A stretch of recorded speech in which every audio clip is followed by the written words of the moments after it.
Assalamualaikum warahmatullahi wabarakatuh. Bismillah, alhamdulillah, salatu wassalamu ala rasulillah wa ala alihi wa sahbihi wa kulli man tabi'ahu bi ihsanin ila yaumil qiyamah, amma ba'dah. Selamat siang saya sampaikan kepada seluruh teman-teman mahasiswa jurusan Pendidikan Agama Islam Fakultas Tarbiyah dan Ilmu Keguruan di IAIN Tulungagung yang dirahmati oleh Allah. Alhamdulillah kesempatan siang hari ini kita kembali bisa melanjutkan pembelajaran kita kaitannya dengan tahfidz hadis.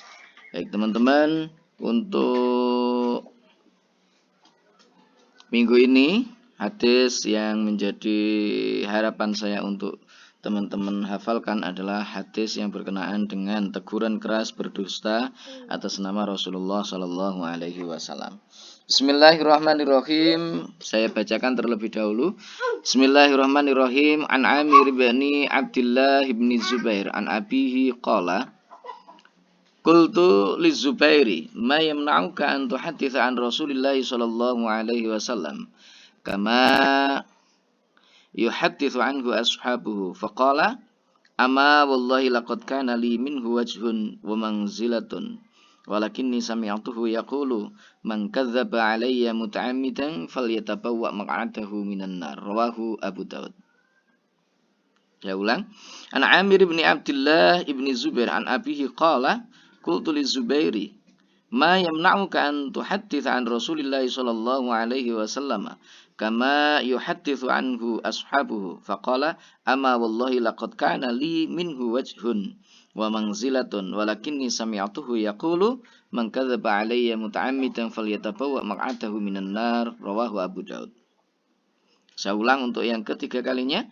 An Amir bin Abdullah ibn Zubair an abihi qala qultu li Zubair ma yamna'uka an tuhadditha an Rasulillah sallallahu alaihi wasallam kama yuhaddithu anhu ashabuhu faqala ama wallahi laqad kana li minhu wajhun wa manzilatun walakinni sami'tuhu yaqulu man kadzdzaba alayya muta'ammidan falyatabawwa maq'adahu minan nar rawahu Abu Daud.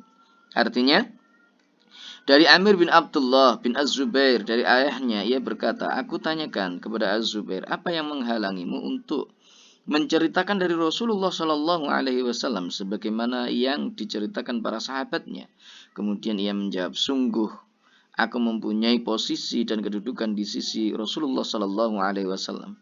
Akan tetapi aku mendengar beliau Rasulullah Shallallahu Alaihi Wasallam bersabda, barang siapa berdusta kepadaku dengan sengaja, maka hendaknya ia mempersiapkan tempatnya di neraka. Hadis riwayat Abu Daud. Itu hadis yang pertama. Kemudian hadis yang kedua. An Anas bin Malik annahu qala innahu la yamna'uni an uhadditsakum haditsan katsiran anna Rasulullah sallallahu alaihi wasallam qala man ta'ammada alayya kadziban falyatabawwa maq'adahu minan nar. Saya ulang untuk yang kedua kalinya. An Anas bin Malikin annahu qala innahu la yamna'uni an uhadditsakum haditsan katsiran anna Rasulullah sallallahu alaihi wasallam qala man ta'ammada alayya muta'akadziban falyatabawwa maq'adahu minan nar. Rawahu Muslim. Saya ulang untuk kali ketiga. An Anas bin Malik annahu qala innahu la yamna'uni an uhadditsakum haditsan katsiran anna Rasulullah sallallahu alaihi wasallam qala man ta'ammada alayya kadziban falyatabawwa maq'adahu minan nar. Artinya dari Anas bin Malik bahwasanya ia berkata, sesungguhnya sesuatu yang menghalangiku untuk menceritakan hadis yang banyak kepada kalian adalah bahwa Rasulullah Shallallahu Alaihi Wasallam bersabda, barang siapa yang secara sengaja melakukan kedustaan atas namaku, maka hendaklah dia menempati tempat duduknya di neraka. Hadis riwayat Muslim. Baik. Kandungan hadis ini menjelaskan kepada kita semua agar kita semuanya berhati-hati dalam meriwayatkan hadis, dalam menyampaikan hadis dari Rasulullah Sallallahu Alaihi Wasallam. Sebisa mungkin ketika kita mendengar satu hadis dari Rasulullah SAW yang hendak kita sampaikan kepada orang lain, hendaknya kita untuk mencoba untuk mencari klasifikasi sumbernya secara benar, apakah betul-betul hadis tersebut berasal dari Rasulullah SAW ataukah tidak. Karena siapa saja yang dengan sengaja, jadi bahasa Rasulullah yang digunakan di dalam hadis ini, man ta'ammada alayya. Ini hadis yang kedua. Yang pertama, man kadzdzaba alayya muta'ammidan. Artinya mendustakan Rasul itu dengan sengaja, bukan tanpa kesengajaan. Itu yang harus menjadi titik tekan kita. Jadi siapa yang berdusta dengan sengaja, mengatasnamakan beliau Rasulullah SAW, maka ancaman orang-orang yang seperti itu, ancaman orang-orang yang berani berdusta atas nama Rasulullah SAW dengan sengaja, maka tempatnya adalah di neraka. Lantas bagaimana kalau orang berdusta tetapi dia tidak sengaja? Dalam artian misalkan dia menyampaikan satu hadis, karena keterbatasan pengetahuan yang dimiliki, keterbatasan ilmu yang ia miliki, maka segala sesuatu yang ada qala Rasulullah itu selalu dianggap bahwa itu adalah hadis. Padahal kadang-kadang dari sisi sanadnya, dari sisi rawinya, itu ternyata ada kecacatan-kecacatan di dalamnya. Atau di dalam matan hadis tersebut kadang-kadang itu juga terdapat sesuatu yang menjadi penyakit atau oleh ulama hadis disebut sebagai illah. Kalau memang dia tidak sengaja disebabkan karena keterbatasan yang dia miliki, tentu dalam pandangan saya ini ada perhitungan yang berbeda.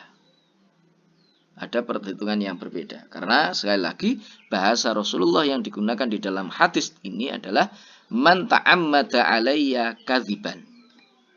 Gitu ya. Man ta'ammada alayya kadziban, satu hadis lagi di atas itu menggunakan man kadzdzaba alayya muta'ammidan. Itu yang hadis satunya. Ya. Jadi hadis yang satu menggunakan kata man kadzdzaba alayya muta'ammidan, yang satunya dengan menggunakan man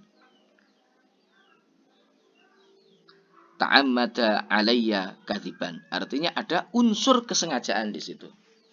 Berarti kalau di situ tidak ada unsur kesengajaan, hanya karena sebatas kemampuannya yang memang tidak menjangkau ke sana, maka saya kira itu akan ada perhitungan yang lain. Apalagi ketika orang tersebut menyampaikan dengan harapan apa? Dengan harapan dia ingin menyampaikan apa yang didengarnya dari para ulama-ulama mungkin, atau didengarnya sebagai sabda Rasulullah yang isinya di situ misalkan penyemangat bagi seseorang untuk ibadah dan lain sebagainya, seperti itu misalkan.